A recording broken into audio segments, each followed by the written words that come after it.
My name is Mehdi Farashahi. I'm one of the faculty members of the management department at John Wilson School of Business. The topic of my interest is international management and strategy, which is reflected in my PhD, MSc seminars and the MBA, executive MBA and undergraduate courses that I'm teaching.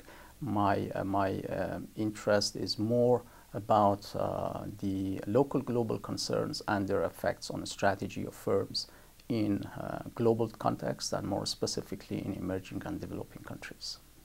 The main misconception about this topic is in our understanding and perception about what is local business logic in emerging and developing countries.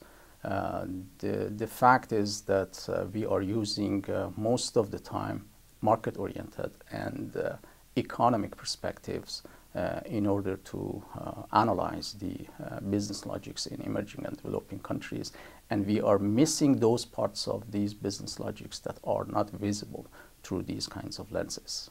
The nature of business logics in emerging and developing countries is not always economic, and it's not always market-oriented.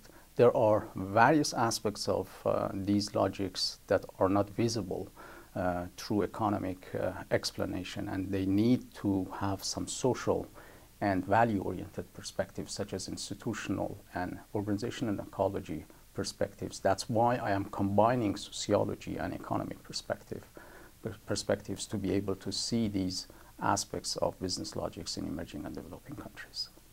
In countries like Canada, that 95% of their firms are small to medium-sized enterprises,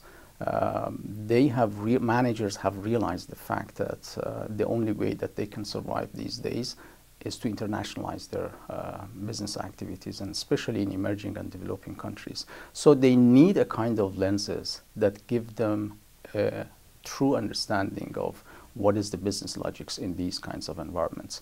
And the complementary type of lenses using both sociological and economic perspectives is actually helping them to make feasible and practical decisions, especially on major issues such as where, when, and how to internationalize their business activities.